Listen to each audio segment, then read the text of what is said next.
मस्जिद के बगल में एक आदमी का घर था, भैंस पालता था। क्या पालता था बोलो? भैंस पालता था। इमाम साहब ने एक रोज उसके हाथों को पकड़ा, बोला कि अल्लाह का बंदा, मौत आएगी, मौत आएगी, हशर के मैदान में सबसे पहले पूछ नमाज की होगी। तेरे घर के बगल में ये मस्जिद है, लेकिन तुझे कभी नहीं देखा कि तू नमाज पढ़ लेता। सिर्फ जुमे की नमाज पढ़ता है।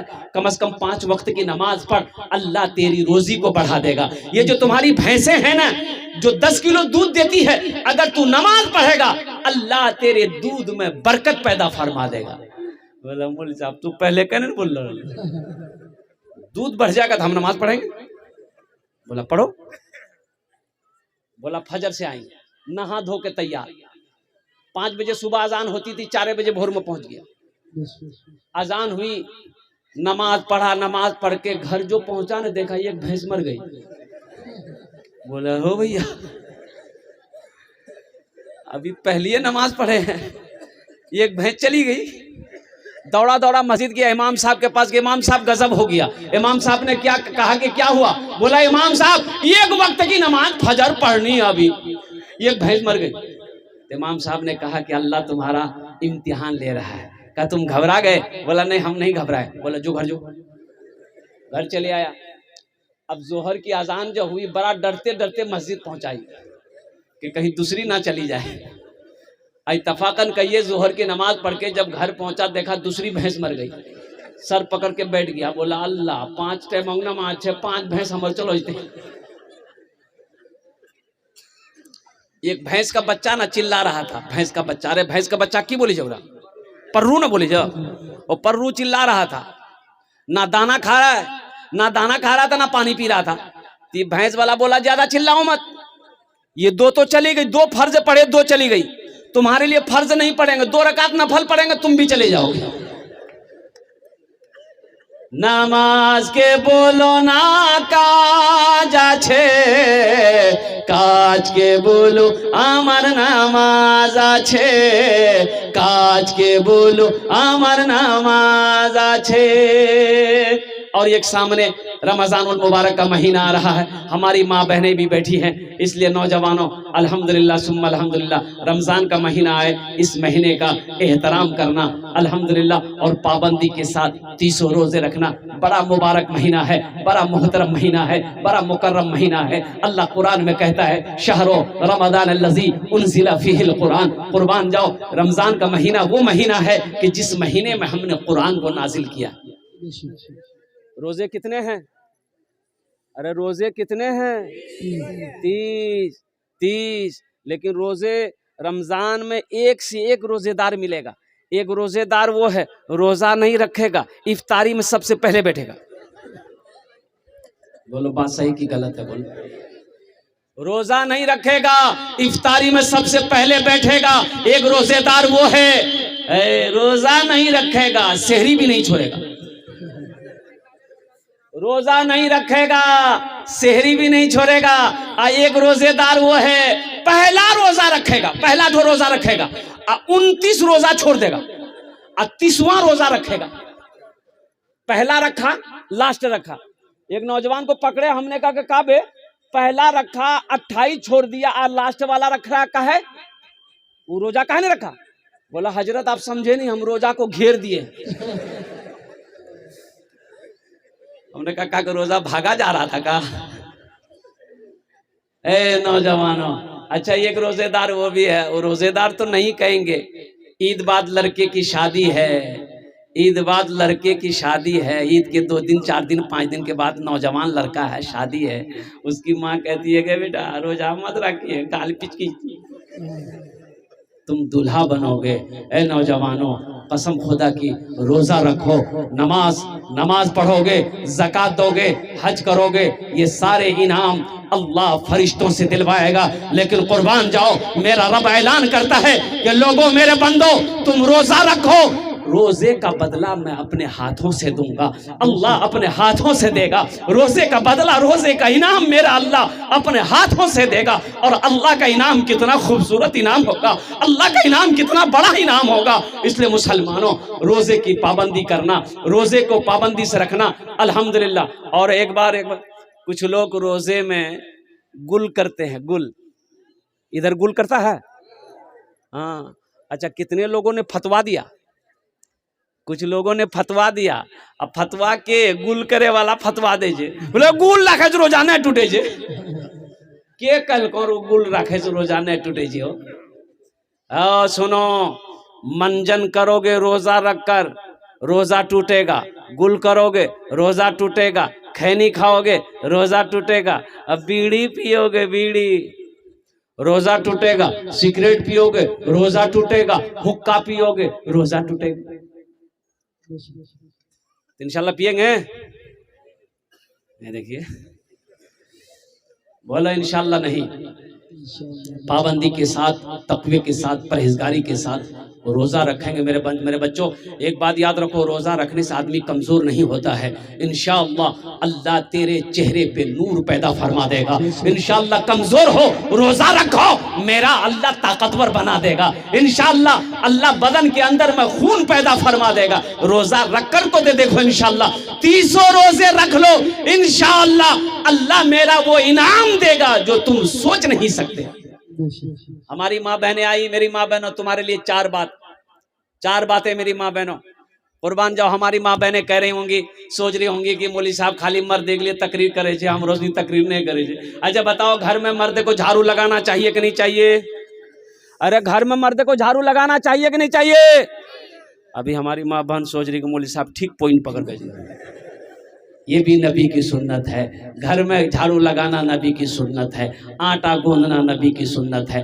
अम्मा आयशा सिद्दीक़ा रज़ी अल्लाह ताला अन्हा की उम्र कम थी, आटा लेकर बैठी है, रो रही है। मुस्तफ़ा कायनात हुजरे के अंदर में दाखिल हुए, देखते हैं कि आयशा रो रही है। तो मुस्तफ़ा कायनात सल्लल्लाहु अलैहि वसल्लम ने इरशाद फरमाया, आयशा क्यों रो रही हो? तो अम्मा आयशा ने कही या रसूल अल्लाह, मुझे आटा गूंदना नहीं आता है। कुर्बान जाओ, अल्लाह के रसूल सल्लल्लाहु अलैहि वसल्लम मुस्कुराते हैं। सरकार दो आलम सल्लल्लाहु अलैहि वसल्लम ने इरशाद फरमाया, आयशा इसमें रोने वाली की बात क्या है? लाओ आटा मैं गूंद देता हूँ, लाओ आटा मैं गूंद देता हूँ। इसलिए नौजवानों, घर के अंदर में बीवी के कामों में हाथ बटा देना ये नबी की सुन्नत है। और जो नबी की एक मुर्दा सुन्नत को जिंदा करेगा, अल्लाह उसे 100 शहीदों का सवाब अता फरमाए। मेरी माँ बहनों, तुम्हारे लिए 4 बातें। अल्लाह के रसूल सल्लल्लाहु अलैहि वसल्लम इरशाद फरमाया, ए हव्वा की बेटियों, ए आदम की बेटियों, ए अल्लाह की बंदियों, दुनिया के अंदर में 4 काम करे नो, 4टे काज करे नो, जन्नतेर 8टा दरवाजा, जेटे दरवाजा चाहो जन्नते दाखिल हो जाओ। मेरी माँ बहनों, 4 काम कर लो, दुनिया में जन्नत के 8 दरवाजे हैं, जिस दरवाजे से चाहो जन्नत में दाखिल हो जाओ। क्या बातें हैं? क्या काम है? किसके लिए है? हाँ, तुम्हारे लिए नहीं है, ये औरतों के लिए है, मर्दों के लिए नहीं है। मेरी माँ बहनों, वो 4 काम कौन से हैं?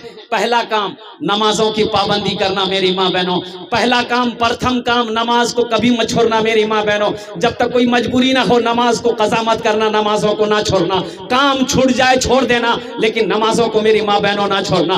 दूसरा काम, जब रमजान का महीना आए, मेरी माँ बहनों रोजा रख लेना, अल्हम्दुलिल्लाह। और तीसरा काम मेरी माँ बहनों, अपनी इज्जत और इस्मत की हिफाजत करना, पर्दे का ख्याल रखना।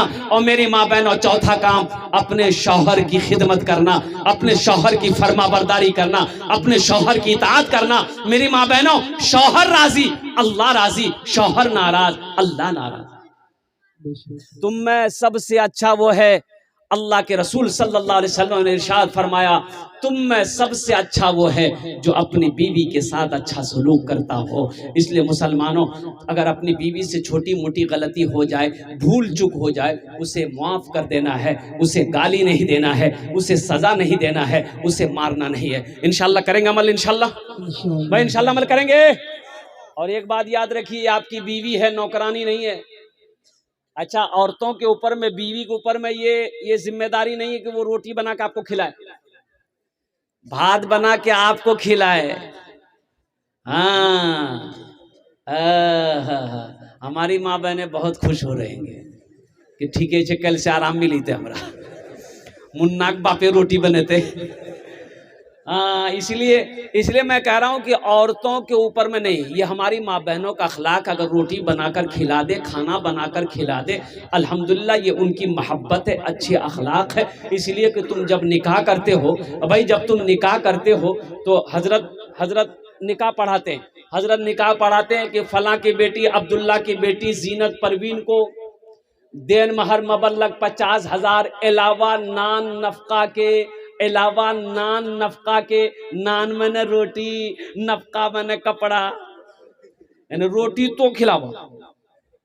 अब रोटी चाहे बना के खिलाइए, चाहे होटल से ला के खिलाइए, बीवी के जिम्मे थोड़ी एक रोटी बना खिलाएगी। अल्हम्दुलिल्लाह, इसलिए अल्लाह के रसूल ने इरशाद फरमाया, तुम में सबसे अच्छा वो है जो अपनी बीवी के साथ अच्छा सलूक करते हो। मुसलमानों, घर सिर्फ दौलत से नहीं चलता है, घर सिर्फ पैसों से नहीं चलता, घर सिर्फ सोने चांदी से नहीं चलता है, घर अच्छे अखलाक से चलता है, अच्छे अखलाक से चलता है। अपने बच्चों के साथ अच्छा सलूक करो, अपनी बीवियों के साथ अच्छा सलूक करो, औरतों के साथ अच्छा सलूक करो, कुर्बान जाओ। अल्लाह तबारक व तआला की बारगाह में मैं दुआ करता हूँ कि अल्लाह हमें नेक बातें सुनने से ज्यादा अमल की तौफीक अता फरमा दे। आमीन बोलो अल्हम्दुलिल्लाह। एक लड़का का नाम था इस्लाम। क्या नाम था बोलो? इस्लाम। अभी वो जलसा मैं भी किया था, सोच रहा था कहाँ बैठे, पीछे में था। हजरत तकरीर कर रहे थे, एक जुमला आ गया कि लोगों इस्लाम कितना पीछे है। वो सुन लिया, बोला मौलवी साहब हमरा पहचाने लगे। अल्लाह, तो मौलवी साहब हमको जान रहा है, तो पीछे नहीं बैठा, वो आकर के बीच में बैठा। कुछ देर के बाद हजरत फिर बोले कि लोगों इस्लाम कितना पीछे है, बीच से उठ के आके आगे में बैठा। लास्ट में हजरत कुछ देर के बाद फिर बोले कि लोगों इस्लाम अब भी पीछे है। तो वो खड़ा हो गया, हजरत को बोला अब कहाँ बैठो, तो मुंह में बैठो, जलसे में आए हो कुछ लेकर जाओ। तो हम कहते हैं कि बच्चा जब पैदा हो तो दाहिने कान में अजान दो, बाएं कान में तकबीर पुकारो, और लगे हाथ बच्चे का एक अच्छा सा नाम रख दो। ये बच्चे का हक है, बच्चे का। और सुनो, कैसा नाम रखोगे? जिस नाम को अल्लाह के रसूल ने अच्छा कहा है, अच्छा नाम रखो। अच्छा नाम हमारे कहने से अच्छा नहीं होगा, जिस नाम को अल्लाह ने अच्छा कहा है, जिस नाम को मोहम्मदुर रसूलुल्लाह ने अच्छा कहा है, वो नाम अच्छा रखो। तो कौन रखेगा नाम? अरे नाम कौन रखेगा? बाप रखते, तो बाप रखेगा तो ऐसे ही नाम होगा। बच्चा घर में पैदा हुआ, औरतें चिल्लाई लड़का बेलो जे नाम रखी दो। तो बाप बोला कि कौन दिन छे? बोले जुमा। बोले का नाम रखे जुम्मन मियाँ। शनिचर को पैदा हुआ शनिचरा, इतवार को पैदा हुआ इतवारी, सोमवार को पैदा हुआ सोमवारी, मंगल को बच्चा पैदा हुआ, बोले इसका मंगरू, इसका नाम रख दो मंगलू। मंगल को बच्चा पैदा हुआ मंगरू, बचाएगा डमरू। अब बुध को बच्चा पैदा हुआ, फाइनल नाम, बोले इसका नाम रख दो बुधवा। कुर्बान जाओ मुसलमानों, अल्लाह के रसूल जनाब मोहम्मद रसूलुल्लाह सल्लल्लाहु अलैहि वसल्लम ने इरशाद फरमाया, अपने बच्चों के अच्छे नाम रखो, नाम का जात पर असर होता है। इंशाअल्लाह अपने बच्चों के अच्छे नाम रखेंगे इंशाअल्लाह। हाथ उठाओ इंशाअल्लाह। तो हम नहीं जानते हैं, हम नहीं रख पाएंगे, हम माने नहीं जानते हैं। अल्हम्दुलिल्लाह मेरे घर में लड़का हुआ है, मेरे घर में लड़की हुई है, मेरे घर में बच्चे की विलादत हुई है, हम नहीं जानते हैं। हम मुफ्ती साहब से राब्ता करेंगे, हम मौलाना साहब से पूछेंगे, इमाम साहब से पूछेंगे, कारी साहब से पूछेंगे, हाफिज साहब से पूछेंगे, हजरत मेरे घर में बेटी पैदा हुई है, हजरत मेरे घर में बेटे की विलादत हुई है, हजरत कोई अच्छा सा नाम रख दिए। तो इंशाअल्लाह मुफ्ती साहब जो भी नाम रखेंगे इंशाअल्लाह अच्छा नाम रखेंगे, वो अच्छा नाम जो अल्लाह को भी पसंद हो, अल्लाह के महबूब को भी पसंद हो। कारी साहब जो नाम रखेंगे इंशाअल्लाह वो अच्छा नाम रखेंगे, इमाम साहब जो नाम रखेंगे इंशाअल्लाह वो अच्छा नाम रखेंगे। ऐसा वैसा नाम नहीं होगा। एक लड़का 13-14 साल का लड़का था, मेरा पैर दबा रहा था, एक जलसे में गया था इधर किशनगंज साइड में, तो बड़ी खिदमत किया। तो हम बोले बेटा, अब वो लोग सुरजापुरी बंगाली बोलते हैं, सुरजापुरी बंगाली जानते हैं ना। तो हमने कहा कि बेटा तोर नाम की रे? बोला नहीं बोलू मोग लाज लगो। हाँ, बोला नहीं बोलू मोग लाज लगो। बोले लाज लगो? क्या लाज लगो रे? अरे नाम बोलनी रे, तोर नाम की रे? बोले हजरत मोर नाम छे फटकन। फटकन के रखियाल कुतुर नाम रे, ये नाम तुम्हारा किसने रखा? तो वो नौजवान वो लड़का बोला कि मेरा दादा रखे थे। तो हमने कहा कि तुम्हारे दादा का नाम क्या था? तो बोला मेरा दादा का नाम था लटकन। हमने कहा ठीक है रहा, वो लटकते रहेगा, तुम फटकते रहो। अच्छा एक बात बताओ नौजवानों, एक बात याद रखो, कुर्बान जाओ। अभी मीडिया वाला अफगान ये फिलिस्तीन, अभी इसराइल से जंगे हो रही है, कुर्बान जाओ। ईमान देखना है तो फिलिस्तीन के मुसलमानों का देखो। हम लोग तो खाली डिब्बा हैं, हम लोगों के पास में कुछ नहीं है, ये सिर्फ दिखावे के मुसलमान है। मुसलमान ईमान किसे कहते हैं? फिलिस्तीन के नौजवानों को देखो। शौहर की लाश पड़ी है, एक बहन हमारी गोद में एक 4 साल के बच्चे की लाश लेकर बैठी है, आंखों से आंसू बह रहा है। किसी पूछने वालों ने पूछा बहन इस वक्त कैसा महसूस कर रही हो? एक तरफ तुम्हारे शौहर का लाश है, गोद में बच्चे की लाश है, तो कुर्बान जाओ। वो मेरी फातिमा बहन कहती है कि अल्हम्दुलिल्लाह, अल्लाह जिसमें राजी हो उसकी बंदी भी उसी में राजी है। मेरा एक बच्चा क्या, अगर मेरा 10 बेटा शहीद हो जाए इस्लाम के लिए, मुझे गम नहीं है।